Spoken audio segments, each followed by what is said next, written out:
ಓಂ ಶಾಂತಿ. ಇಂದಿನ ಪರಮಾತ್ಮನ ಮಹಾವಾಕ್ಯ ಮುರುಳಿ ದಿನಾಂಕ 15/1/2025. ಬಾಪ್ದಾದ ಮಧುಬನ. ಮಧುರ ಮಕ್ಕಳೇ, ಪರಮಾತ್ಮ ತಂದೆ ಬಂದಿರುವುದೇ ಮಕ್ಕಳಾದ ನಿಮ್ಮ ಬುದ್ಧಿಯನ್ನು ಸ್ವಚ್ಛ ಬುದ್ಧಿಯನ್ನಾಗಿ ಮಾಡುವುದಕ್ಕೋಸ್ಕರ. ಯಾವಾಗ ನೀವು ಸ್ವಚ್ಛ ಬುದ್ಧಿ ಉಳ್ಳವರಾಗುತ್ತೀರೋ ಆಗ ನೀವು ದೇವತೆಗಳಾಗಲು ಸಾಧ್ಯ.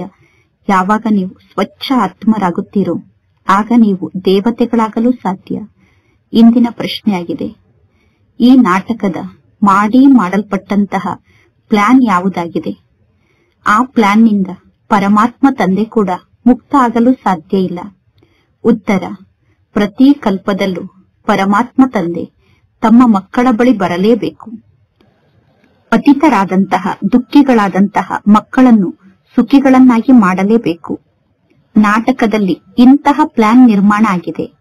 ಈ ಬಂಧನದಿಂದ ಪರಮಾತ್ಮ ತಂದೆ ಕೂಡ ಮುಕ್ತ ಆಗಲು ಸಾಧ್ಯ ಇಲ್ಲ. ಇನ್ನೊಂದು ಪ್ರಶ್ನೆ, ಶಿಕ್ಷಣವನ್ನು ಕಲಿಸುತ್ತಿರುವಂತಹ ಪರಮಾತ್ಮ ತಂದೆಯ ಮುಖ್ಯ ವಿಶೇಷತೆ ಯಾವುದಾಗಿದೆ?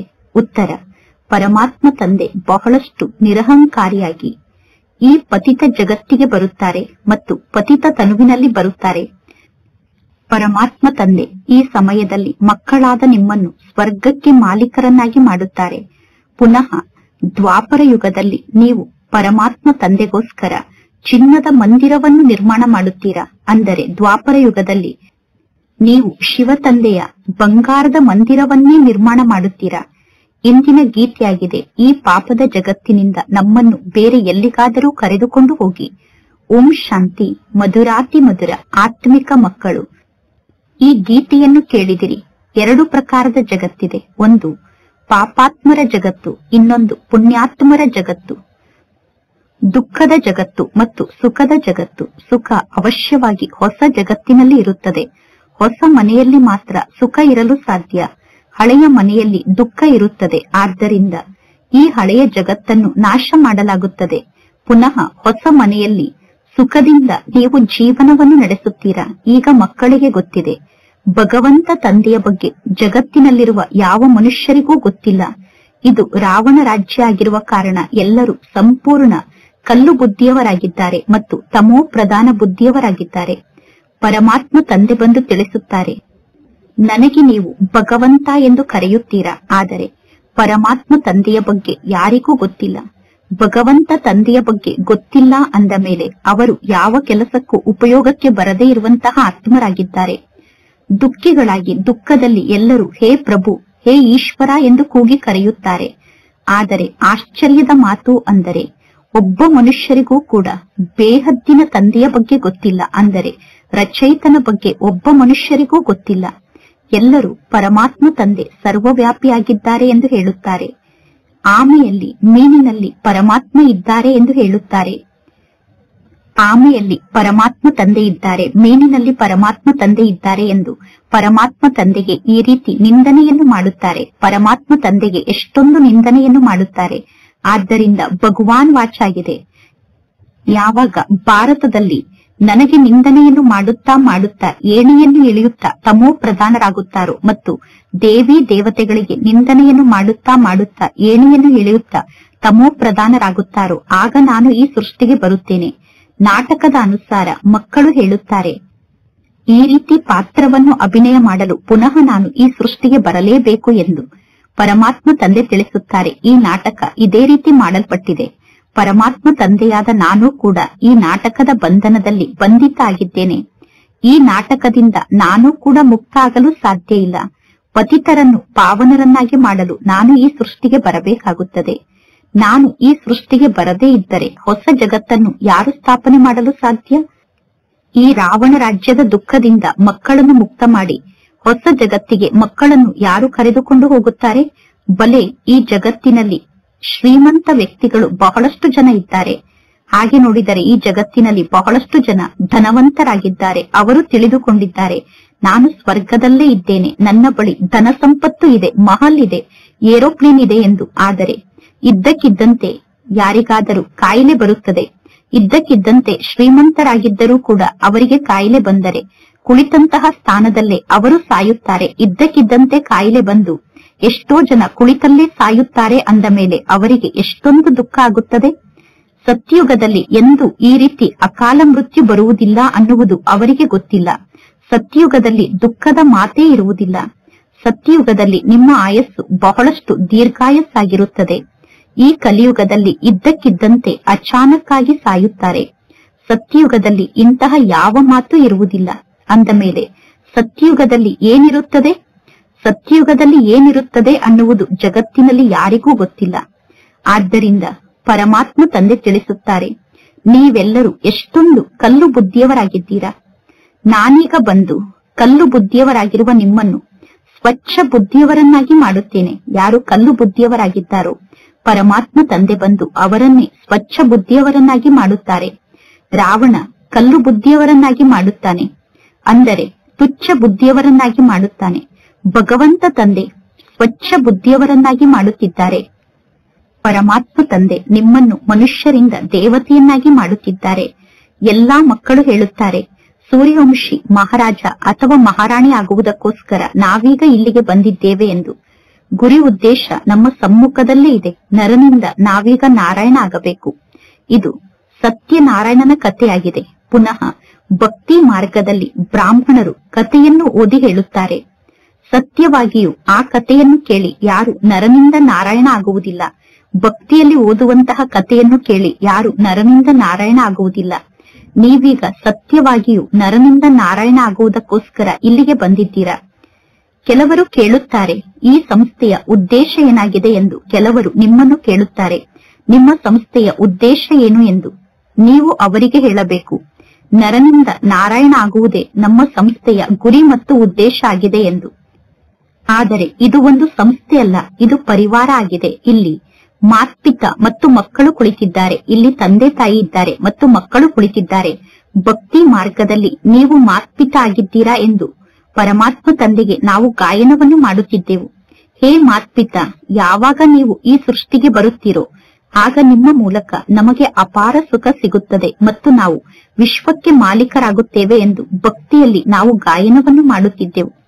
ಈಗ ನೀವು ವಿಶ್ವಕ್ಕೆ ಮಾಲೀಕರಾಗುತ್ತೀರಾ, ಅದರಲ್ಲೂ ಕೂಡ ನೀವು ಸ್ವರ್ಗಕ್ಕೆ ಮಾಲೀಕರಾಗುತ್ತೀರಾ. ಅಂದ ಮೇಲೆ ಇಂತಹ ಪರಮಾತ್ಮ ತಂದೆಯನ್ನು ನೋಡಿದ ತಕ್ಷಣ ನಿಮಗೆ ಎಷ್ಟೊಂದು ಖುಷಿ ನಶೆ ಏರಬೇಕು. ಯಾವ ಪರಮಾತ್ಮ ತಂದೆಯನ್ನು ಅರ್ಧ ಕಲ್ಪದಿಂದ ನೀವು ನೆನಪು ಮಾಡಿದ್ದೀರೋ, ಹೇ ಭಗವಂತ ತಂದೆ ಬನ್ನಿ ಎಂದು ಯಾವ ಪರಮಾತ್ಮ ತಂದೆಯನ್ನು ಕೂಗಿ ಕರೆಯುತ್ತಾ ಬಂದಿದ್ದೀರೋ, ಪರಮಾತ್ಮ ತಂದೆ ನೀವು ಬಂದರೆ ನಿಮ್ಮ ಮೂಲಕ ನಾವು ಅಪಾರ ಸುಖವನ್ನು ಪಡೆದುಕೊಳ್ಳುತ್ತೇವೆ ಎಂದು ಭಕ್ತಿಯಲ್ಲಿ ನೀವು ಗಾಯನವನ್ನು ಮಾಡುತ್ತಾ ಬಂದಿದ್ದೀರಾ. ಈಗ ಆ ಬೇಹದ್ದಿನ ತಂದೆ ಬೇಹದ್ದಿನ ಸುಖವನ್ನು ನೀಡುತ್ತಾರೆ. ಅದರಲ್ಲೂ ಬೇಹದ್ದಿನ ತಂದೆ 21 ಜನ್ಮಕ್ಕೋಸ್ಕರ ಬೇಹದ್ದಿನ ಸುಖವನ್ನು ನೀಡುತ್ತಾರೆ. ಪರಮಾತ್ಮ ತಂದೆ ತಿಳಿಸುತ್ತಾರೆ, ನಾನು ನಿಮ್ಮನ್ನು ದೈವಿ ಸಂಪ್ರದಾಯದ ಆತ್ಮರನ್ನಾಗಿ ಮಾಡುತ್ತೇನೆ. ರಾವಣ ಅಸುರಿ ಸಂಪ್ರದಾಯದವರನ್ನಾಗಿ ಮಾಡುತ್ತಾನೆ. ನಾನು ಆದಿ ಸನಾತನ ದೇವಿ ದೇವತಾ ಧರ್ಮವನ್ನು ಸ್ಥಾಪನೆ ಮಾಡುತ್ತೇನೆ. ಸತ್ಯಯುಗದಲ್ಲಿ ಪವಿತ್ರತೆ ಇರುವ ಕಾರಣ ದೇವತೆಗಳ ಆಯಸ್ಸು ಬಹಳಷ್ಟು ದೀರ್ಘಾಯಸ್ಸಾಗಿರುತ್ತದೆ. ಈ ಕಲಿಯುಗದಲ್ಲಿ ಎಲ್ಲರೂ ಭೋಗಿಗಳಾಗಿದ್ದಾರೆ. ಆದ್ದರಿಂದ ಇದ್ದಕ್ಕಿದ್ದಂತೆ ಅಚಾನಕ್ಕಾಗಿ ಸಾಯುತ್ತಿರುತ್ತಾರೆ. ಸತ್ಯಯುಗದಲ್ಲಿ ಯೋಗದ ಮೂಲಕ ಆಸ್ತಿ ಪ್ರಾಪ್ತಿಯಾಗುತ್ತದೆ. ಸತ್ಯಯುಗದ ಆಸ್ತಿ ಯೋಗದ ಶಕ್ತಿಯ ಮೂಲಕ ಪ್ರಾಪ್ತಿಯಾಗುತ್ತದೆ. ಸತ್ಯಯುಗದಲ್ಲಿ ದೇವತೆಗಳಿಗೆ 150 ವರ್ಷ ಆಯಸ್ಸಿರುತ್ತದೆ. ತಮ್ಮ ಸಮಯಕ್ಕೆ ಸರಿಯಾಗಿ ದೇವತೆಗಳು ಒಂದು ಶರೀರವನ್ನು ತ್ಯಾಗ ಮಾಡಿ ಇನ್ನೊಂದು ಶರೀರವನ್ನು ಧಾರಣೆ ಮಾಡಿಕೊಳ್ಳುತ್ತಾರೆ. ಅಂದ ಮೇಲೆ ಪರಮಾತ್ಮ ತಂದೆ ಕುಳಿತು ಇಲ್ಲಿ ನಮಗೆ ಈ ಜ್ಞಾನವನ್ನು ನೀಡುತ್ತಿದ್ದಾರೆ. ಭಕ್ತರು ಭಗವಂತ ತಂದೆಯನ್ನು ಹುಡುಕುತ್ತಾರೆ. ಭಕ್ತರು ತಿಳಿದುಕೊಂಡಿದ್ದಾರೆ, ಶಾಸ್ತ್ರವನ್ನು ಓದುವುದರಿಂದ ತೀರ್ಥಯಾತ್ರೆಯನ್ನು ಮಾಡುವುದರಿಂದ ಭಗವಂತ ಸಿಗುತ್ತಾರೆ. ಶಾಸ್ತ್ರವನ್ನು ಓದುವುದು, ತೀರ್ಥಯಾತ್ರೆಯನ್ನು ಮಾಡುವುದು ಇದೆಲ್ಲ ಭಗವಂತ ತಂದೆಯ ಜೊತೆಗೆ ಮಿಲನವನ್ನು ಮಾಡುವ ಮಾರ್ಗ ಎಂದು ಭಕ್ತರು ತಿಳಿದುಕೊಂಡಿದ್ದಾರೆ. ಪರಮಾತ್ಮ ತಂದೆ ತಿಳಿಸುತ್ತಾರೆ, ಇದ್ಯಾವುದು ಭಗವಂತ ತಂದೆಯ ಜೊತೆಗೆ ಮಿಲನವನ್ನು ಮಾಡುವ ಮಾರ್ಗ ಅಲ್ಲ. ಮಾರ್ಗದ ಬಗ್ಗೆ ನಾನೇ ನಿಮಗೆ ತಿಳಿಸುತ್ತೇನೆ ಎಂದು ಪರಮಾತ್ಮ ತಂದೆ ತಿಳಿಸುತ್ತಾರೆ. ಅಂದರಿಗೆ ಊರುಗೋಲಾದಂತಹ ಪರಮಾತ್ಮ ತಂದೆ ಬನ್ನಿ ಎಂದು ನೀವೆಲ್ಲರೂ ಪರಮಾತ್ಮ ತಂದೆಯನ್ನು ಕೂಗಿ ಕರೆದಿದ್ದೀರಾ. ಪರಮಾತ್ಮ ತಂದೆ ನೀವು ಬಂದು ನಮ್ಮನ್ನು ಶಾಂತಿಧಾಮ ಮತ್ತು ಸುಖಧಾಮಕ್ಕೆ ಕರೆದುಕೊಂಡು ಹೋಗಿ ಎಂದು ಪರಮಾತ್ಮ ತಂದೆಯನ್ನು ಕೂಗಿ ಕರೆದಿದ್ದೀರಾ. ಅಂದ ಮೇಲೆ ಪರಮಾತ್ಮ ತಂದೆ ಸುಖಧಾಮದ ಮಾರ್ಗವನ್ನು ತೋರಿಸುತ್ತಾರೆ. ಪರಮಾತ್ಮ ತಂದೆ ಎಂದೂ ದುಃಖವನ್ನು ನೀಡುವುದಿಲ್ಲ. ಪರಮಾತ್ಮ ತಂದೆಗೆ ಎಷ್ಟೊಂದು ಅಸತ್ಯ ಕಳಂಕವನ್ನು ಹೊರಿಸುತ್ತಾರೆ. ಯಾರಾದರೂ ಸತ್ತರೆ ಭಗವಂತ ತಂದೆಗೆ ನಿಂದನೆಯನ್ನು ಮಾಡುತ್ತಾರೆ. ಇವರ ಸಾವಿಗೆ ಪರಮಾತ್ಮ ಕಾರಣ ಎಂದು ಹೇಳುತ್ತಾರೆ. ಈಗ ಪರಮಾತ್ಮ ತಂದೆ ತಿಳಿಸುತ್ತಾರೆ, ನಾನು ಎಂದೂ ಯಾರನ್ನೂ ಸಾಯಿಸುವುದಿಲ್ಲ ಅಥವಾ ನಾನು ಎಂದೂ ಯಾರಿಗೂ ದುಃಖವನ್ನು ನೀಡುವುದಿಲ್ಲ. ಇಲ್ಲಿ ಪ್ರತಿಯೊಬ್ಬರದ್ದು ತಮ್ಮದೇ ಆದ ಪಾತ್ರ ಆಗಿದೆ. ಈ ನಾಟಕದಲ್ಲಿ ಪ್ರತಿಯೊಬ್ಬರು ತಮ್ಮದೇ ಆದ ಪಾತ್ರವನ್ನು ಅಭಿನಯ ಮಾಡುತ್ತಾರೆ. ನಾನು ಯಾವ ರಾಜ್ಯವನ್ನು ಸ್ಥಾಪನೆ ಮಾಡುತ್ತೇನೋ ಆ ರಾಜ್ಯದಲ್ಲಿ ಅಕಾಲ ಮೃತ್ಯು ಇರುವುದಿಲ್ಲ. ಪರಮಾತ್ಮ ತಂದೆ ಸ್ಥಾಪನೆ ಮಾಡುವಂತಹ ರಾಜ್ಯದಲ್ಲಿ ಎಂದೂ ದುಃಖ ಇರುವುದಿಲ್ಲ. ನಾನೀಗ ನಿಮ್ಮನ್ನು ಸುಖಧಾಮಕ್ಕೆ ಕರೆದುಕೊಂಡು ಹೋಗುತ್ತೇನೆ ಅಂದ ಮೇಲೆ ಮಕ್ಕಳಿಗೆ ರೋಮಾಂಚನ ಆಗಬೇಕು. ಅಹೋ ಪರಮಾತ್ಮ ತಂದೆ, ನೀವು ನನ್ನನ್ನು ಪುರುಷೋತ್ತಮ ಆತ್ಮನನ್ನಾಗಿ ಮಾಡುತ್ತಿದ್ದೀರಾ. ಈ ಸಂಗಮ ಯುಗಕ್ಕೆ ಪುರುಷೋತ್ತಮ ಯುಗ ಎಂದು ಕರೆಯಲಾಗುತ್ತದೆ ಅನ್ನುವುದು ಯಾವ ಮನುಷ್ಯರಿಗೂ ಗೊತ್ತಿಲ್ಲ. ಭಕ್ತಿ ಮಾರ್ಗದಲ್ಲಿ ಭಕ್ತರು ಪುನಃ ಪುರುಷೋತ್ತಮ ಮಾಸವನ್ನು ನಿರ್ಮಾಣ ಮಾಡುತ್ತಾರೆ. ವಾಸ್ತವದಲ್ಲಿ ಇದು ಪುರುಷೋತ್ತಮ ಯುಗ ಆಗಿದೆ. ಈ ಪುರುಷೋತ್ತಮ ಯುಗದಲ್ಲೇ ಪರಮಾತ್ಮ ತಂದೆ ಬಂದು ನಮ್ಮೆಲ್ಲರನ್ನು ಸರ್ವಶ್ರೇಷ್ಠ ಆತ್ಮರನ್ನಾಗಿ ಮಾಡುತ್ತಾರೆ. ಈಗ ನೀವು ಪುರುಷೋತ್ತಮರಾಗುತ್ತಿದ್ದೀರಾ. ಎಲ್ಲರಿಗಿಂತ ಸರ್ವಶ್ರೇಷ್ಠ ಆತ್ಮರು ಅಂದರೆ ಪುರುಷೋತ್ತಮರಾದಂತಹ ಲಕ್ಷ್ಮಿ ಮತ್ತು ನಾರಾಯಣ ಆಗಿದ್ದಾರೆ. ಮನುಷ್ಯರಿಗೆ ಯಾವ ಜ್ಞಾನದ ಮಾತು ಗೊತ್ತಿಲ್ಲ. ಏರುವ ಕಲೆಗೆ ಕರೆದುಕೊಂಡು ಹೋಗುವಂತವರು ಒಬ್ಬ ಪರಮಾತ್ಮ ತಂದೆಯಾಗಿದ್ದಾರೆ. ಏಣಿಯ ಬಗ್ಗೆ ಯಾರಿಗಾದರೂ ಜ್ಞಾನವನ್ನು ತಿಳಿಸುವುದು ಬಹಳ ಸಹಜ ಆಗಿದೆ. ಪರಮಾತ್ಮ ತಂದೆ ತಿಳಿಸುತ್ತಾರೆ, ಈಗ ಈ ಆಟ ಪೂರ್ಣ ಆಗಿದೆ. ನೀವೀಗ ವಾಪಸ್ ಮನೆಗೆ ನಡೆಯಿರಿ. ಈಗ ಈ ಹಳೆಯ ಚೀಚಿ ಶರೀರವನ್ನು ನೀವು ತ್ಯಾಗ ಮಾಡಬೇಕು. ನೀವು ಮೊದಲು ಹೊಸ ಜಗತ್ತಿನಲ್ಲಿ ಸತೋ ಪ್ರಧಾನ ಆತ್ಮರಾಗಿದ್ದೀರಿ. ಪುನಃ 84 ಜನ್ಮವನ್ನು ಪಡೆದುಕೊಂಡು ನೀವು ತಮೋ ಪ್ರಧಾನರು ಮತ್ತು ಶೂದ್ರರು ಆಗಿದ್ದೀರಾ. ಈಗ ಪುನಃ ಶೂದ್ರರಿಂದ ಬ್ರಾಹ್ಮಣರಾಗಿದ್ದೀರಾ. ಈಗ ಪರಮಾತ್ಮ ತಂದೆ ಭಕ್ತಿಯ ಫಲವನ್ನು ನೀಡುವುದಕ್ಕೋಸ್ಕರ ಬಂದಿದ್ದಾರೆ. ಪರಮಾತ್ಮ ತಂದೆ ಸತ್ಯುಗದ ಫಲವನ್ನು ನಮ್ಮೆಲ್ಲರಿಗೂ ನೀಡಿದ್ದರು. ಪರಮಾತ್ಮ ತಂದೆ ಸುಖದ ದಾತ ಆಗಿದ್ದಾರೆ. ಪತಿತ ಪಾವನ ಆದಂತಹ ಪರಮಾತ್ಮ ತಂದೆ ಈ ಸೃಷ್ಟಿಗೆ ಬರುತ್ತಾರೆ ಅಂದ ಮೇಲೆ ಸಂಪೂರ್ಣ ಜಗತ್ತಿನ ಮನುಷ್ಯರನ್ನಷ್ಟೇ ಅಲ್ಲ, ಪ್ರಕೃತಿಯನ್ನು ಕೂಡ ಸತೋ ಪ್ರದಾನ ಮಾಡುತ್ತಾರೆ. ಅಂದರೆ ಈ ಜಗತ್ತಿನಲ್ಲಿರುವ ಎಲ್ಲಾ ಮನುಷ್ಯರನ್ನೂ ಸತೋ ಪ್ರದಾನ ಮಾಡುತ್ತಾರೆ. ಜೊತೆಗೆ ಪ್ರಕೃತಿಯನ್ನು ಕೂಡ ಸತೋ ಪ್ರದಾನ ಮಾಡುತ್ತಾರೆ. ಈಗ ಪ್ರಕೃತಿ ಕೂಡ ತಮೋ ಪ್ರಧಾನ ಆಗಿದೆ. ಈ ಸಮಯದಲ್ಲಿ ಆಹಾರ ಧಾನ್ಯ ಕೂಡ ಸಿಗುತ್ತಿಲ್ಲ. ಜಗತ್ತಿನ ಗೌರ್ಮೆಂಟ್ನವರು ತಿಳಿದುಕೊಂಡಿದ್ದಾರೆ, ನಾವು ಈ ರೀತಿ ಮಾಡುತ್ತೇವೆ, ಇಂತಿಂತಹ ಸಾಧನೆಯನ್ನು ಮಾಡುತ್ತೇವೆ, ಮುಂದಿನ ವರ್ಷದಲ್ಲಿ ನಾವು ಬಹಳಷ್ಟು ಆಹಾರ ಧಾನ್ಯವನ್ನು ಉತ್ಪನ್ನ ಮಾಡುತ್ತೇವೆ ಎಂದು ಗೌರ್ಮೆಂಟ್ನವರು ಹೇಳುತ್ತಾರೆ. ಆದರೆ ಅವರು ಹೇಳಿದಂತೆ ಏನೂ ಆಗುವುದಿಲ್ಲ. ಪ್ರಾಕೃತಿಕ ವಿಕೋಪ ಬಂದಾಗ ಯಾರು ತಾನೇ ಏನನ್ನು ಮಾಡಲು ಸಾಧ್ಯ? ಇದ್ದಕ್ಕಿದ್ದಂತೆ ಬರಗಾಲ ಬರುತ್ತದೆ, ಭೂಕಂಪ ಆಗುತ್ತದೆ, ಪ್ರವಾಹ ಬರುತ್ತದೆ, ಕಾಯಿಲೆಗಳು ಬರುತ್ತದೆ, ರಕ್ತದ ನದಿಯೇ ಹರಿಯುತ್ತದೆ. ಇದು ಅದೇ ಮಹಾಭಾರತದ ಯುದ್ಧ ಆಗಿದೆ. ಪರಮಾತ್ಮ ತಂದೆ ತಿಳಿಸುತ್ತಾರೆ, ನೀವೀಗ ನಿಮ್ಮ ಆಸ್ತಿಯನ್ನು ಪಡೆದುಕೊಳ್ಳಿ. ಮಕ್ಕಳಾದ ನಿಮಗೆ ಆಸ್ತಿಯನ್ನು ನೀಡುವುದಕ್ಕೋಸ್ಕರ ನಾನು ಬಂದಿದ್ದೇನೆ. ಮಾಯಾ ರಾವಣ ಶಾಪವನ್ನು ಕೊಡುತ್ತಾನೆ, ಮಾಯಾ ರಾವಣ ನರಕದ ಆಸ್ತಿಯನ್ನು ಕೊಡುತ್ತಾನೆ. ಈ ಆಟ ಇದೇ ರೀತಿ ಮಾಡಲ್ಪಟ್ಟಿದೆ. ಪರಮಾತ್ಮ ತಂದೆ ತಿಳಿಸುತ್ತಾರೆ, ನಾಟಕದ ಅನುಸಾರ ನಾನು ಶಿವಾಲಯವನ್ನು ಸ್ಥಾಪನೆ ಮಾಡುತ್ತೇನೆ. ಭಾರತ ಮೊದಲು ಶಿವಾಲಯ ಆಗಿತ್ತು, ಈಗ ವೇಶ್ಯಾಲಯ ಆಗಿದೆ. ವಿಷದ ಸಾಗರದಲ್ಲಿ ಎಲ್ಲರೂ ಮುಳುಗಿ ಪೆಟ್ಟನ್ನು ತಿನ್ನುತ್ತಿರುತ್ತಾರೆ. ಈಗ ಮಕ್ಕಳಿಗೆ ಗೊತ್ತಿದೆ, ಪರಮಾತ್ಮ ತಂದೆ ನಮ್ಮನ್ನು ಶಿವಾಲಯಕ್ಕೆ ಕರೆದುಕೊಂಡು ಹೋಗುತ್ತಾರೆ ಅಂದ ಮೇಲೆ ನಿಮಗೆ ಎಷ್ಟೊಂದು ಖುಷಿ ಇರಬೇಕು. ಬೇಹದ್ದಿನ ತಂದೆ ನಮಗೆ ಶಿಕ್ಷಣವನ್ನು ಕಲಿಸುತ್ತಿದ್ದಾರೆ. ಬೇಹದ್ದಿನ ಭಗವಂತ ನಮಗೆ ಶಿಕ್ಷಣವನ್ನು ಕಲಿಸುತ್ತಿದ್ದಾರೆ. ಪರಮಾತ್ಮ ತಂದೆ ತಿಳಿಸುತ್ತಾರೆ, ನಾನೀಗ ನಿಮ್ಮನ್ನು ವಿಶ್ವಕ್ಕೆ ಮಾಲೀಕರನ್ನಾಗಿ ಮಾಡುತ್ತೇನೆ. ಭಾರತದ ನಿವಾಸಿಗಳಿಗೆ ತಮ್ಮ ಧರ್ಮದ ಬಗ್ಗೆ ಗೊತ್ತಿಲ್ಲ. ನಮ್ಮ ಮನೆತನ ಬಹಳ ದೊಡ್ಡ ಮನೆತನ ಆಗಿದೆ. ಈ ಮನೆತನದ ಮೂಲಕ ಅನ್ಯ ಎಲ್ಲಾ ಮನೆತನಗಳು ಹುಟ್ಟಿಕೊಂಡಿದೆ. ಆದಿ ಸನಾತನ ದೇವಿ ದೇವತಾ ಧರ್ಮ ಅಂದರೆ ಯಾವ ಧರ್ಮ ಆಗಿದೆ? ಆದಿ ಸನಾತನ ದೇವಿ ದೇವತಾ ಧರ್ಮ ಇದ್ದಾಗ ಯಾವ ಮನೆತನ ಇತ್ತು ಅನ್ನುವ ಮಾತಿನ ಬಗ್ಗೆ ಯಾರಿಗೂ ಗೊತ್ತಿಲ್ಲ. ಮೊದಲು ಆದಿ ಸನಾತನ ದೇವಿ ದೇವತಾ ಧರ್ಮದವರ ಮನೆತನ ಇರುತ್ತದೆ. ನಂತರ ಸೆಕೆಂಡ್ ನಂಬರ್ನಲ್ಲಿ ಚಂದ್ರವಂಶಿಗಳ ಮನೆತನ ಇರುತ್ತದೆ. ನಂತರ ಇಸ್ಲಾಂ ವಂಶದ ಮನೆತನ ಬರುತ್ತದೆ. ಈ ಸಂಪೂರ್ಣ ವೃಕ್ಷದ ರಹಸ್ಯವನ್ನು ಪರಮಾತ್ಮ ತಂದೆಯನ್ನು ಬಿಟ್ಟು ಬೇರೆ ಯಾರೂ ತಿಳಿಸಲು ಸಾಧ್ಯ ಇಲ್ಲ. ಈಗ ನೋಡಿ ಎಷ್ಟೊಂದು ಮನೆತನಗಳಿದೆ. ವೃಕ್ಷದಲ್ಲಿ ಎಷ್ಟೊಂದು ರಂಬೆಕೊಂಬೆ ಜಾಸ್ತಿಯಾಗಿದೆ. ಅಂದರೆ ಈ ಮಾನವ ವಂಶ ವೃಕ್ಷದಲ್ಲಿ ಅನೇಕ ಧರ್ಮ ಅನ್ನುವಂತಹ ರಂಬೆ ಕೊಂಬೆಗಳು ಬಹಳಷ್ಟು ವೃದ್ಧಿಯಾಗಿದೆ. ಇದು ವಿಭಿನ್ನ ಧರ್ಮದ ವೃಕ್ಷ ಆಗಿದೆ. ಈ ಎಲ್ಲಾ ಮಾತನ್ನು ಪರಮಾತ್ಮ ತಂದೆ ಬಂದು ನಿಮ್ಮ ಬುದ್ಧಿಗೆ ಹಾಕಿ ನಿಮ್ಮ ಬುದ್ಧಿಯಲ್ಲಿ ಜ್ಞಾನವನ್ನು ಧಾರಣೆ ಮಾಡಿಸುತ್ತಾರೆ. ಇದು ಶಿಕ್ಷಣ ಆಗಿದೆ. ಅಂದ ಮೇಲೆ ಪ್ರತಿದಿನ ಜ್ಞಾನದ ಶಿಕ್ಷಣವನ್ನು ಕಲಿಯಬೇಕು. ಭಗವಾನ್ ವಾಚಾಗಿದೆ, ನಾನು ನಿಮ್ಮನ್ನು ರಾಜರಿಗೆ ರಾಜರನ್ನಾಗಿ ಮಾಡುತ್ತೇನೆ. ಪತಿತ ರಾಜರು ವಿನಾಶಿ ಧನ ಸಂಪತ್ತನ್ನು ದಾನ ಮಾಡುತ್ತಾರೆ. ವಿನಾಶಿ ಧನ ಸಂಪತ್ತನ್ನು ದಾನ ಮಾಡುವುದರಿಂದ ರಾಜರಾಗಲು ಸಾಧ್ಯ. ಆದರೆ ಪರಮಾತ್ಮ ತಂದೆ ನಿಮ್ಮನ್ನು ಪಾವನ ಆತ್ಮರನ್ನಾಗಿ ಮಾಡುತ್ತಾರೆ. ವಿನಾಶಿ ಧನ ಸಂಪತ್ತನ್ನು ದಾನ ಮಾಡಿದರೆ ಪತಿತ ರಾಜರಾಗುತ್ತಾರೆ. ಈಗ ಪರಮಾತ್ಮ ತಂದೆ ನಿಮ್ಮನ್ನು ಎಷ್ಟು ಪಾವನರನ್ನಾಗಿ ಮಾಡುತ್ತಾರೆ ಅಂದರೆ ನೀವು 21 ಜನ್ಮಕ್ಕೋಸ್ಕರ ವಿಶ್ವಕ್ಕೆ ಮಾಲೀಕರಾಗುತ್ತೀರಾ. ಸತ್ಯಯುಗದಲ್ಲಿ ಎಂದು ಅಕಾಲ ಮೃತ್ಯು ಇರುವುದಿಲ್ಲ. ಸತ್ಯಯುಗದಲ್ಲಿ ಎಲ್ಲರೂ ತಮ್ಮ ಸಮಯಕ್ಕೆ ಸರಿಯಾಗಿ ತಾವು ಶರೀರವನ್ನು ತ್ಯಾಗ ಮಾಡುತ್ತಾರೆ. ಮಕ್ಕಳಾದ ನಿಮಗೆ ನಾಟಕದ ರಹಸ್ಯವನ್ನು ಪರಮಾತ್ಮ ತಂದೆ ತಿಳಿಸಿದ್ದಾರೆ. ಜಗತ್ತಿನಲ್ಲಿ ಫಿಲಂ ಅನ್ನು ನಿರ್ಮಾಣ ಮಾಡುತ್ತಾರೆ, ನಾಟಕವನ್ನು ನಿರ್ಮಾಣ ಮಾಡುತ್ತಾರೆ. ಆ ಫಿಲಂ ಅಥವಾ ನಾಟಕದ ಆಧಾರದಿಂದ ಜ್ಞಾನವನ್ನು ತಿಳಿಸುವುದು ಬಹಳ ಸಹಜ ಆಗುತ್ತದೆ. ವರ್ತಮಾನ ಸಮಯದಲ್ಲಿ ಬಹಳಷ್ಟು ನಾಟಕವನ್ನು ನಿರ್ಮಾಣ ಮಾಡುತ್ತಿರುತ್ತಾರೆ.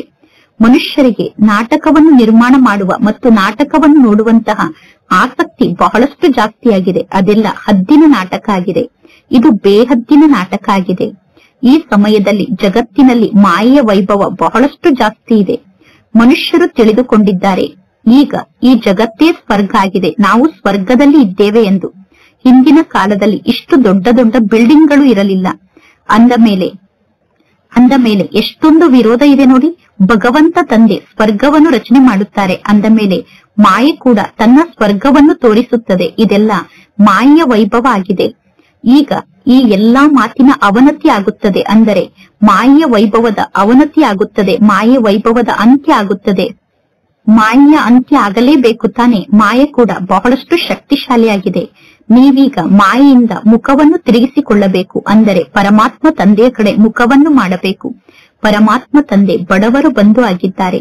ಶ್ರೀಮಂತರಿಗೋಸ್ಕರ ಇದೇ ಸ್ವರ್ಗ ಆಗಿದೆ. ಶ್ರೀಮಂತರ ಪಾಲಿಗೆ ಈ ಕಲಿಯುಗವೇ ಸ್ವರ್ಗ ಆಗಿದೆ. ಬಡವರು ಪಾಪ ನರಕದಲ್ಲಿ ಇದ್ದಾರೆ. ಅಂದ ಮೇಲೆ ಈಗ ನರಕದ ನಿವಾಸಿಗಳನ್ನು ಸ್ವರ್ಗದ ನಿವಾಸಿಯನ್ನಾಗಿ ಮಾಡಬೇಕು. ಬಡವರೇ ಪರಮಾತ್ಮ ತಂದೆಯ ಮೂಲಕ ಆಸ್ತಿಯನ್ನು ಪಡೆದುಕೊಳ್ಳುತ್ತಾರೆ. ಶ್ರೀಮಂತರು ನಾವು ಸ್ವರ್ಗದಲ್ಲೇ ಇದ್ದೇವೆ ಎಂದು ತಿಳಿದುಕೊಂಡಿದ್ದಾರೆ. ಸ್ವರ್ಗ ಮತ್ತು ನರಕ ಇಲ್ಲೇ ಇರುತ್ತದೆ. ಈ ಎಲ್ಲಾ ಮಾತನ್ನು ಮಕ್ಕಳಾದ ನೀವೀಗ ಅರ್ಥ ಮಾಡಿಕೊಂಡಿದ್ದೀರಾ. ಭಾರತ ಎಷ್ಟೊಂದು ಬಿಕಾರಿ ದೇಶ ಆಗಿದೆ.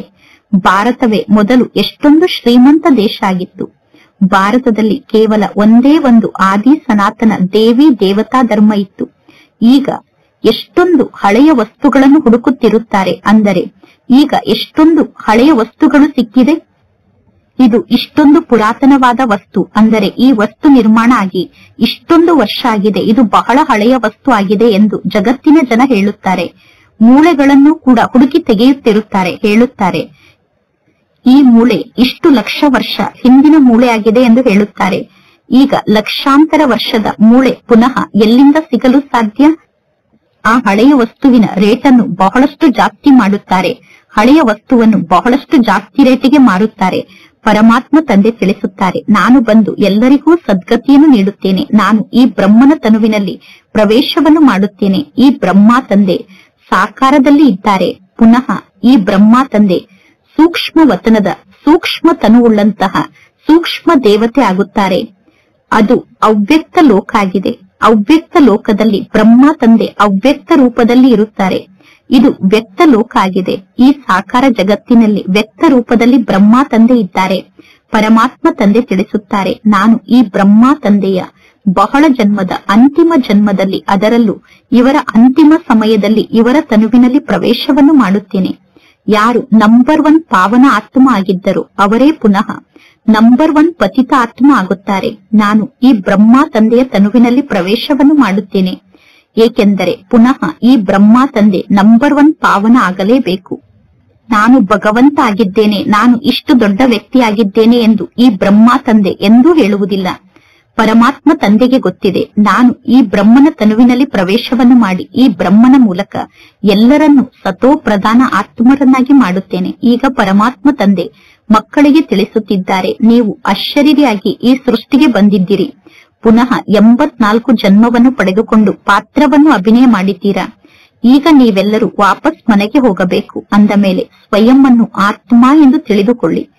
ದೇಹಾಭಿಮಾನವನ್ನು ತ್ಯಾಗ ಮಾಡಿ ಕೇವಲ ನೆನಪಿನ ಯಾತ್ರೆಯಲ್ಲಿ ಸ್ಥಿತ ಆಗಬೇಕು. ಪರಮಾತ್ಮ ತಂದೆ ಬೇರೆ ಯಾವ ಮಾತಿನ ಕಷ್ಟವನ್ನೂ ಕೂಡ ಕೊಡುವುದಿಲ್ಲ. ಇಲ್ಲಿ ಬೇರೆ ಯಾವ ಮಾತಿನ ಕಷ್ಟವೂ ಇಲ್ಲ. ಯಾರು ಪವಿತ್ರರಾಗುತ್ತಾರೋ ಮತ್ತು ಜ್ಞಾನವನ್ನು ಕೇಳುತ್ತಾರೋ ಅವರೇ ವಿಶ್ವಕ್ಕೆ ಮಾಲೀಕರಾಗುತ್ತಾರೆ. ಇದು ಬಹಳ ದೊಡ್ಡ ಶಾಲೆಯಾಗಿದೆ. ಶಿಕ್ಷಣವನ್ನು ಕಲಿಸುವಂತಹ ಪರಮಾತ್ಮ ತಂದೆ ಎಷ್ಟೊಂದು ನಿರಹಂಕಾರಿಯಾಗಿ ಪತಿತ ಜಗತ್ತಿನಲ್ಲಿ ಬರುತ್ತಾರೆ. ಪರಮಾತ್ಮ ತಂದೆ ಪತಿತ ತನುವಿನಲ್ಲಿ ಬರುತ್ತಾರೆ. ಭಕ್ತಿ ಮಾರ್ಗದಲ್ಲಿ ಪರಮಾತ್ಮ ತಂದೆಗೋಸ್ಕರ ನೀವು ಎಷ್ಟು ಒಳ್ಳೆಯ ಚಿನ್ನದ ಮಂದಿರವನ್ನು ನಿರ್ಮಾಣ ಮಾಡುತ್ತೀರಾ. ಈ ಸಮಯದಲ್ಲಿ ಪರಮಾತ್ಮ ತಂದೆ ನಿಮ್ಮನ್ನು ಸ್ವರ್ಗಕ್ಕೆ ಮಾಲೀಕರನ್ನಾಗಿ ಮಾಡುತ್ತಾರೆ. ನಿಮ್ಮನ್ನು ಸ್ವರ್ಗಕ್ಕೆ ಮಾಲೀಕರನ್ನಾಗಿ ಮಾಡುವುದಕ್ಕೋಸ್ಕರ ನಾನು ಪತಿತ ಶರೀರದಲ್ಲಿ ಬಂದು ಕುಳಿತುಕೊಳ್ಳುತ್ತೇನೆ ಎಂದು ಪರಮಾತ್ಮ ತಂದೆ ತಿಳಿಸುತ್ತಾರೆ. ಪುನಃ ಭಕ್ತಿ ಮಾರ್ಗದಲ್ಲಿ ನೀವು ಪರಮಾತ್ಮ ತಂದೆಗೋಸ್ಕರ ಸುಂದರವಾದ ಸೋಮನಾಥನ ಮಂದಿರವನ್ನು ನಿರ್ಮಾಣ ಮಾಡಿ ಅಲ್ಲಿ ಪರಮಾತ್ಮ ಶಿವ ತಂದೆಯನ್ನು ಕೂರಿಸುತ್ತೀರಾ. ಚಿನ್ನದ ಮತ್ತು ವಜ್ರದ ಮಂದಿರವನ್ನು ನಿರ್ಮಾಣ ಮಾಡುತ್ತೀರಾ. ಏಕೆಂದರೆ ನಿಮಗೆ ಗೊತ್ತಿದೆ, ಪರಮಾತ್ಮ ತಂದೆ ನಮ್ಮನ್ನು ಸ್ವರ್ಗಕ್ಕೆ ಮಾಲೀಕರನ್ನಾಗಿ ಮಾಡುತ್ತಾರೆ. ಆದ್ದರಿಂದ ನೀವು ಪರಮಾತ್ಮ ತಂದೆಗೆ ಎಷ್ಟೊಂದು ಪಾಲನೆಯನ್ನು ಕೊಡುತ್ತೀರಾ, ಅಂದರೆ ಪರಮಾತ್ಮ ತಂದೆಗೋಸ್ಕರ ಎಷ್ಟೊಂದು ಕಾಳಜಿಯನ್ನು ಮಾಡುತ್ತೀರಾ. ಈ ಎಲ್ಲಾ ರಹಸ್ಯದ ಬಗ್ಗೆ ಈಗ ಪರಮಾತ್ಮ ತಂದೆ ಮಕ್ಕಳಿಗೆ ತಿಳಿಸಿದ್ದಾರೆ. ಭಕ್ತಿ ಕೂಡ ಮೊದಲು ಅವ್ಯಭಿಚಾರಿ ಭಕ್ತಿ ಆಗಿರುತ್ತದೆ, ನಂತರ ಭಕ್ತಿ ಕೂಡ ವ್ಯಭಿಚಾರಿ ಭಕ್ತಿ ಆಗುತ್ತದೆ. ವರ್ತಮಾನ ಸಮಯದಲ್ಲಿ ನೋಡಿ, ಮನುಷ್ಯರ ಪೂಜೆಯನ್ನೂ ಕೂಡ ಮಾಡುತ್ತಾರೆ. ಗಂಗಾ ನದಿಯ ದಡದಲ್ಲಿ ಕುಳಿತು ಶಿವೋಹಂ ಎಂದು ಹೇಳುತ್ತಿರುತ್ತಾರೆ. ಅಂದರೆ ಗಂಗಾ ನದಿಯ ದಡದಲ್ಲಿ ಕುಳಿತು ನಾನೇ ಶಿವ, ನನ್ನಲ್ಲೇ ಶಿವ ಇದ್ದಾರೆ ಎಂದು ಹೇಳುತ್ತಾರೆ. ಮಾತೆಯರು ಹೋಗಿ ಅಂತಹ ಸನ್ಯಾಸಿಗಳಿಗೆ ಹಾಲಿನ ಅಭಿಷೇಕವನ್ನು ಮಾಡುತ್ತಾರೆ. ಅಂತಹ ಸನ್ಯಾಸಿಗಳ ಪೂಜೆಯನ್ನು ಮಾಡುತ್ತಾರೆ. ಈ ಬ್ರಹ್ಮ ತಂದೆ ಸ್ವಯಂ ಅಂತಹ ಸನ್ಯಾಸಿಗಳ ಪೂಜೆಯನ್ನು ಮಾಡಿದ್ದಾರೆ. ಈ ಬ್ರಹ್ಮ ತಂದೆ ನಂಬರ್ 1 ಪೂಜಾರಿ ಆಗಿದ್ದರು. ಇದು ಆಶ್ಚರ್ಯದ ಮಾತು ತಾನೆ. ಭಗವಂತ ತಂದೆ ತಿಳಿಸುತ್ತಾರೆ, ಇದು ಅದ್ಭುತವಾದ ಜಗತ್ತಾಗಿದೆ. ಈ